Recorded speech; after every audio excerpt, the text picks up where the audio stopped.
Hello बच्चों, बेटा आज मैं टीएमए के क्वेश्चन आंसर लेकर आई हूँ। एनआईओएस सोशल साइंस 2023-24 का सॉल्व टीएमए।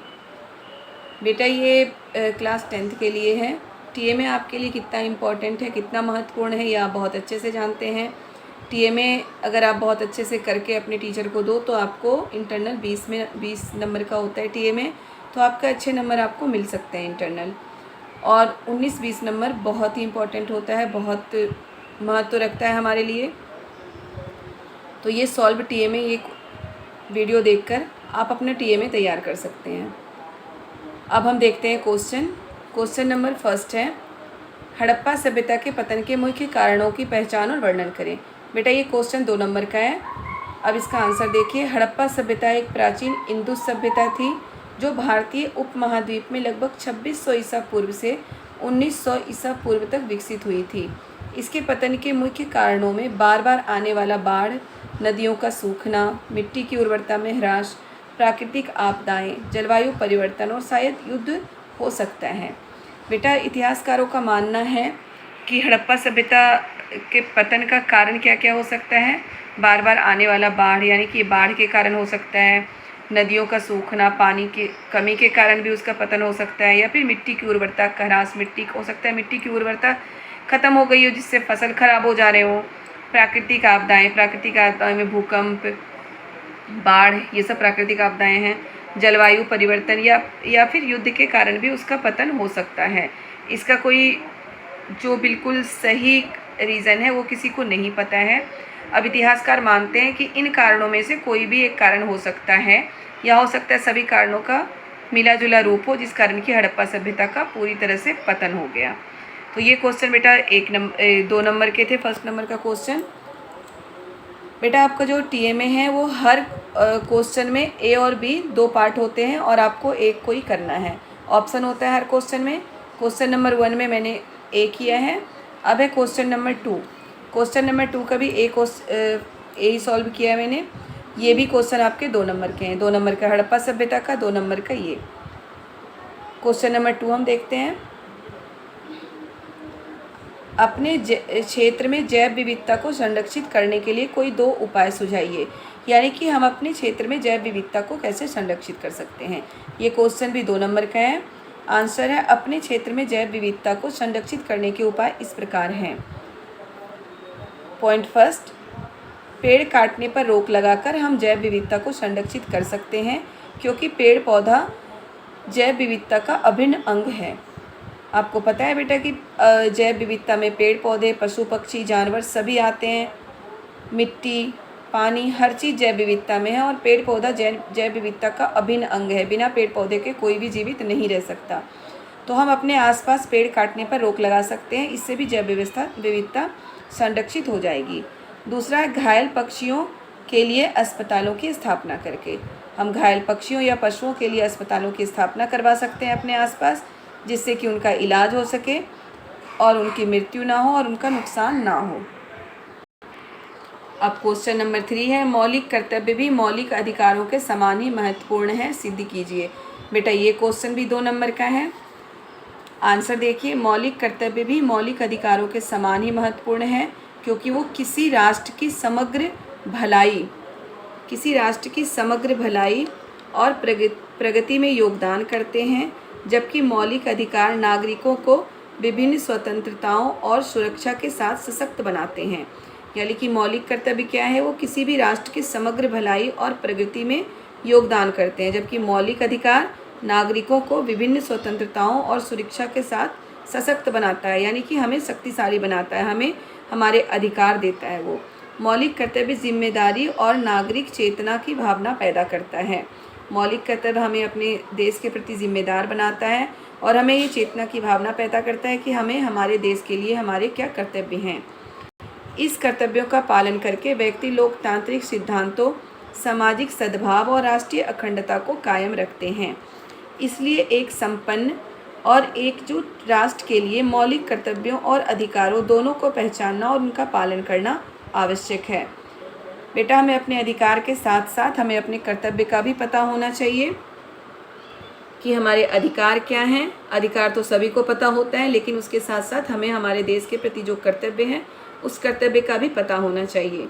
मौलिक अधिकार बहुत इम्पॉर्टेंट है, उतना ही महत्वपूर्ण है मौलिक कर्तव्य भी, कि हमें हमारे देश के लिए क्या हमारा जो कर्तव्य है हमारे देश के प्रति हमारे बहुत सारे कर्तव्य हैं और उन कर्तव्यों का हमें पालन करना चाहिए। अब हम देखते हैं क्वेश्चन नंबर 4। बेटा क्वेश्चन नंबर 4 आपका 4 नंबर का है। क्वेश्चन देखते हैं। भूगोल किसी भी समाज के जीवन और इतिहास को आकार देने में महत्वपूर्ण भूमिका निभाता है, स्पष्ट कीजिए। अब इसका आंसर देखते हैं हम। भूगोल किसी भी समाज के जीवन और इतिहास को आकार देने में महत्वपूर्ण भूमिका निभाता है। भूगोल सामाजिक, प्राकृतिक वातावरण और उसके लोगों के बीच संबंधों को समझने में मदद करता है और इससे समाज में विकास, संरचना और व्यवस्था को समझने में मदद मिलती है। भूगोल एक क्षेत्रीय दृष्टिकोण प्रदान करता है जो समाज के स्थानीय विकास, भूगर्भीय धरोहर यानी कि ज़मीन के अंदर जो खनिज पाए जाते हैं, जलवायु, भूमि और समृद्धि और प्राकृतिक संसाधनों की उपयोगिता का मूल्यांकन करता है। इतिहास में भूगोलीय तत्व समाज के विकास और व्यवस्था में बड़ी भूमिका निभाते हैं। समाज के विभिन्न ऐतिहासिक घटनाओं को समझने के लिए भूगोल का अध्ययन आवश्यक है। इस प्रकार भूगोल समाज के जीवन और इतिहास को अध्ययन करने में एक महत्वपूर्ण और आवश्यक वैज्ञानिक उपकरण है जो सामाजिक और आर्थिक प्रक्रियाओं की समझ में मदद करता है और समाज के विकास में सकारात्मक परिवर्तन करता है। तो बेटा ये था आपके क्वेश्चन नंबर 4 का आंसर कि भूगोल किसी भी समाज के जीवन के इतिहास को आकार देने में महत्वपूर्ण भूमिका निभाता है कैसे। ये क्वेश्चन आपके 4 नंबर का है। तो फर्स्ट, सेकेंड और थर्ड क्वेश्चन 2-2 नंबर का था और क्वेश्चन नंबर 4 4 नंबर का है। इसका आंसर आप एक बार और देख लीजिए।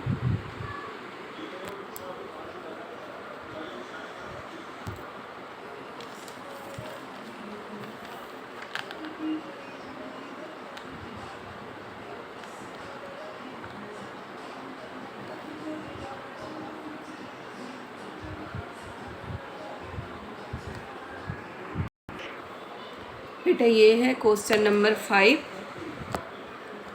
ये है क्वेश्चन नंबर 5 और क्वेश्चन नंबर 5 भी आपका 4 नंबर का है। क्वेश्चन देखते हैं हम। त्रिस्तरीय संरचना में ग्रामीण स्थानीय स्वशासन की भूमिका और उत्तरदायित्वों का परीक्षण करिए। यानी कि जो त्रिस्तरीय संरचना है हमारे देश में, शासन की जो त्रिस्तरीय पद्धति है उसमें जो ग्रामीण स्थानीय स्वशासन की भूमिका होती है उसके उत्तरदायित्व का परीक्षण करना है। आंसर है ग्रामीण स्थानीय स्वशासन भारत की विकेंद्रीकृत शासन प्रणाली की त्रिस्तरीय संरचना में महत्वपूर्ण भूमिका निभाती है। इस प्रणाली में ग्राम स्तर पर पंचायत शामिल है, ब्लॉक स्तर पर समितियां और जिला स्तर पर परिषदें शामिल हैं। ग्रामीण स्थानीय स्वशासन की आवश्यक भूमिकाओं में से एक ग्रामीण क्षेत्रों की विशिष्ट आवश्यकताओं को संबोधित करना है। यानी कि जो ग्रामीण क्षेत्रों की विशिष्ट आवश्यकता होती हैं उसे पंचायत ही संबोधित करती है, उसे सरकार तक पहुंचाती है। वे जल आपूर्ति, स्वच्छता और स्वास्थ्य सेवाओं जैसी बुनियादी सुविधाओं के प्रावधान के लिए जिम्मेदार है। यानी कि गांव में हर तरह की जो बुनियादी सुविधाएं होती हैं उनकी सेवाएं प्रदान करने के लिए ग्राम पंचायत ही जिम्मेदार है। वो सड़कों, स्कूलों और सामुदायिक केंद्रों सहित ग्रामीण बुनियादी ढांचे के विकास के लिए परियोजनाएं भी चलाते हैं। यह ग्रामीण समुदायों को सशक्त बनाता है और निर्णय लेने की प्रक्रिया में उनकी सक्रिय भागीदारी को प्रोत्साहित करता है। इसके अलावा ग्रामीण स्थानीय स्वशासन नागरिक प्रतिनिधित्व और शिकायत निवारण के लिए एक चैनल के रूप में कार्य करता है। मतलब कि जो नागरिक अधिकार होते हैं, नागरिकों की जो क्या है कि नागरिक प्रतिनिधित्व और शिकायत, यानी कि जो नागरिक होते हैं, गांव में रहने वाले जो नागरिक होते हैं, उनकी बातों को सरकार तक पहुंचाने में एक चैनल के रूप में कार्य करता है। ग्राम पंचायत जिला परिषद को पहुंचाती है, जिला परिषद राज्य को, राज्य केंद्र को। तो ये एक चैनल के रूप में कार्य करता है। त्रिस्तरीय संरचना में ग्रामीण स्थानीय स्वशासन की भूमिका अपरिहार्य है। अपरिहार्य मतलब बहुत ज़्यादा इम्पोर्टेंट, बहुत ज़्यादा महत्वपूर्ण है। स्थानीय समुदायों को सशक्त बनाकर उनकी ज़रूरतों को पूरा करके और समावेशी विकास को बढ़ावा देकर वे ग्रामीण भारत की प्रगति और समृद्धि में महत्वपूर्ण योगदान देते हैं। ये था क्वेश्चन नंबर 5 के आंसर। ये भी बेटा आपके 4 नंबर का क्वेश्चन है। अब है question number 6। Question number 6 6 number के हैं। हो गया टोटल 20। अभी मैं एक बार और आपको समझाऊंगी नंबर इनके। पहले हम क्वेश्चन नंबर 6 और उसके आंसर देखते हैं। अपने क्षेत्र में जहां आप रहते हैं वहां लगभग 10 घरों का सर्वेक्षण करें और 3 व्यापक आयु समूहों में आयु संरचना का पता लगाने का प्रयास करें। सर्वेक्षण निम्नलिखित प्रारूप तालिका में आयोजित किया जा सकता है। आंसर देखते हैं हम। आयु संरचना और निर्भरता अनुपात हमारे पड़ोस में एक सर्वेक्षण विश्लेषण, यानी कि अपने पड़ोस में एक सर्वेक्षण किया गया जिसका विश्लेषण इस प्रकार है। परिचय। हमारे क्षेत्र में घरों की आयु संरचना और निर्भरता अनुपात पर इसके प्रभाव को समझने के लिए 10 घरों में एक सर्वेक्षण किया गया, यानी कि 10 घरों का सर्वेक्षण किया गया कि उसमें कितने लोग रहते हैं और किस आयु वर्ग के लोग रहते हैं। सर्वेक्षण में 3 व्यापक आयु समूहों पर ध्यान केंद्रित किया गया। 0 से 14 वर्ष बच्चे और किशोर आते हैं उसमें। 15 से 59 वर्ष कामकाजी उम्र के वयस्क और 60 वर्ष और उससे अधिक, यानी कि 60 प्लस, इसे हम बोलते हैं वरिष्ठ नागरिक। बेटा जो 0 से 14 वर्ष और जो 60 प्लस के लोग होते हैं वो डिपेंड करते हैं 15 से 59 वर्ष के लोगों पर, यानी कि जो कम कामकाजी वयस्क लोग होते हैं उन पे। इसका उद्देश्य पुरुषों और महिलाओं के निर्भरता अनुपात का विश्लेषण करना और परिवारों के जीवन स्तर पर इसके प्रभाव की जांच करना था, जो भी सर्वेक्षण किया गया उसका। अब है सर्वेक्षण के परिणाम। देख लो, एक तालिका बनाई गई है, क्रम संख्या है, व्यापक आयु समूह है, पुरुषों की संख्या, महिलाओं की संख्या, कुल पुरुषों का प्रतिशत और कुल महिलाओं का प्रतिशत। सबसे पहले हम क्या देखेंगे, 0 से 14 वर्ष जिसे बच्चे या किशोर होते हैं। पुरुष कितने थे, 15, मतलब जो 10 घरों का सर्वेक्षण किया गया उसमें 15 पुरुष थे, महिलाएं 12 थी। कुल पुरुषों का प्रतिशत कितना है, 22.39%। महिलाओं का परसेंट कितना है, 18.75%। अब आगे है 15 से 59 ईयर के लोग। 10 घरों में 40 थे, महिलाएं 35 थी। प्रतिशत पुरुषों का कितना है, 59.70%, महिलाओं का कितना है, 54.69%। अब है 60 प्लस। 60 प्लस में क्या है, पुरुषों की संख्या 5 है, महिलाओं की संख्या 18। 10 घरों के सर्वेक्षण का ये दिया गया बेटा। 60 प्लस के पुरुष जो 10 घरों का सर्वेक्षण है उसमें पुरुषों की संख्या 5 है, महिलाओं की संख्या 18। पुरुषों का प्रतिशत कितना है, 7.46% और महिलाओं का प्रतिशत कितना है, 28.12%।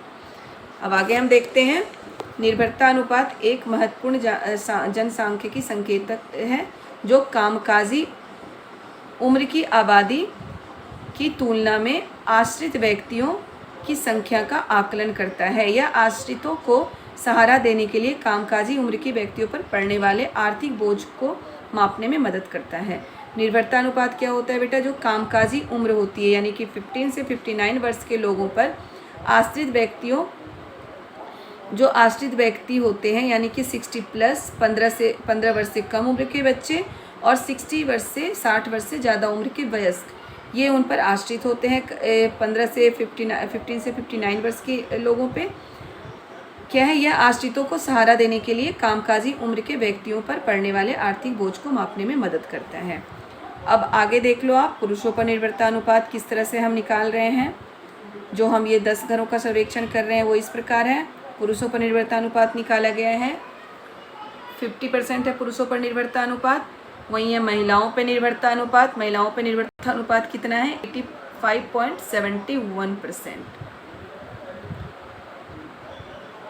मतलब पुरुषों का निर्भरता अनुपात कितना है, 50%, यानी कि पुरुष कितने निर्भर हैं दूसरे पे, वो है 50%। वही महिलाएं, कितनी महिलाएं निर्भर है, 85.71%। अब है सदस्यों के साथ चर्चा, मतलब कि उन परिवार के सदस्यों के साथ हमने चर्चा की।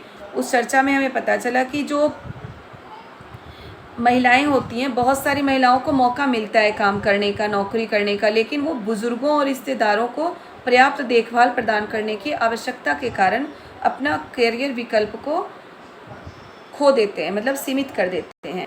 तो इस प्रकार क्या होता है कि महिलाएं ज़्यादा आश्रित हो जाती हैं, पुरुषों पे महिलाएं ज़्यादा आश्रित होती हैं, बहुत कम महिलाएं हैं जो नौकरी कर पाती हैं। अब क्या है, सर्वेक्षण हमारे क्षेत्र में परिवारों की आयु संरचना और निर्भरता अनुपात और इसके प्रभाव पर प्रकाश डालता है। अब बेटा एक बार फिर से हम क्वेश्चन आंसर बस देखते जाते हैं ताकि आप दोबारा से देख लो, कहीं आपको लिखने में कोई दिक्कत हो तो आप आराम से इसे लिख लें। ये NIOS social science 10th class का TMA है, सॉल्व TMA 2023-24, यानी कि इसी ईयर्स का है, 2023-24 का है ये TMA बहुत ज़रूरी है आप लोगों के लिए, इसे ज़रूर बना लें आप। क्वेश्चन नंबर फर्स्ट 2 नंबर का है, ये है क्वेश्चन नंबर 2,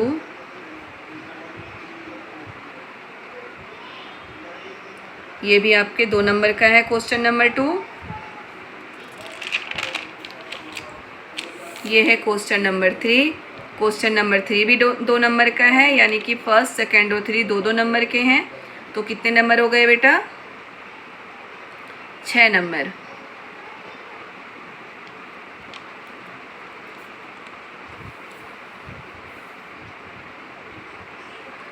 ये है क्वेश्चन नंबर 4। क्वेश्चन नंबर 4 आपका 4 नंबर का है, 6 और 4 10 नंबर।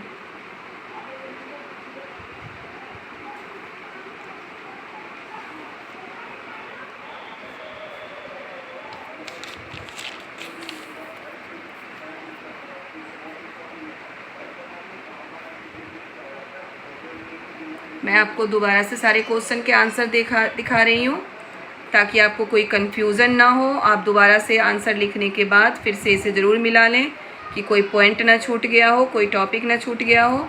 और आपको समझा के इसलिए लिख रही हूँ कि साथ में आपको समझ भी जाए। अब है क्वेश्चन नंबर 5। क्वेश्चन नंबर 5 भी आपके 4 नंबर का है। अब हो गया 14, यानी कि 14 नंबर। क्वेश्चन नंबर 5 का आंसर है बेटा, आप देख सकते हो जिस तरह से क्वेश्चन के नंबर डिवाइड किए गए हैं उसी हिसाब से मैंने आंसर भी लिखे हैं। जो 2 नंबर के क्वेश्चन हैं उनके आंसर छोटे हैं, जो 4 नंबर के क्वेश्चन हैं उनके आंसर बड़े हैं, और जो 6 नंबर का क्वेश्चन है उनका आंसर और भी बड़ा है। 14 नंबर तक हम देख चुके हैं। अब क्वेश्चन नंबर 6 है। क्वेश्चन नंबर 6 हमारा 6 नंबर का है। तो 14 और 6 कितना हो गया? 20। इसमें एक सर्वेक्षण करना है 10 घरों का। सर्वेक्षण करके हमें एक तालिका बनानी है और फिर लिखना है कि कौन किस पे डिपेंड है और क्यों डिपेंड है। मैं आशा करती हूँ बेटा आप ये TMA बहुत अच्छे से तैयार कर लेंगे और आपको इस TMA में अच्छे नंबर भी मिल पाएंगे। अच्छे से तैयार करें TMA, बहुत अच्छे से लिखें, सुंदर राइटिंग में लिखें। मेरी राइटिंग बहुत अच्छी नहीं है, लेकिन मैं चाहती हूँ आप लोगों की राइटिंग अच्छी हो। बहुत अच्छे राइटिंग में लिखें, सुंदर राइटिंग में लिखें। सुंदर राइटिंग ज़्यादा आकर्षक लगती है। और अपने टीचर को आप अपने TMA जमा करा दें, जिससे कि वो आपको बहुत ही अच्छा नंबर दे पाएँ। 20 नंबर का TMA होता है, तो 20 नंबर में वो अच्छे नंबर आपको दे पाएँ। बेटा ये है आपका TMA, 6 क्वेश्चन है 20 नंबर के। आपको ये पूरा TMA कर लेना है और अपने टीचर को जमा कराना है, अपने पास रखना है। साथ ही आप एक और भी इसके एक सेट तैयार करके अपने पास रख लो, क्योंकि ये क्वेश्चन वैसा कहीं बाहर से नहीं है, ये आपके बुक के ही क्वेश्चन है, तो ये आपके एग्ज़ाम में भी आ सकते हैं। तो आपको इसे तैयार करके एक अपने पास भी रखना है अपनी तैयारी के लिए। ओके बेटा, गुड लक, बाय।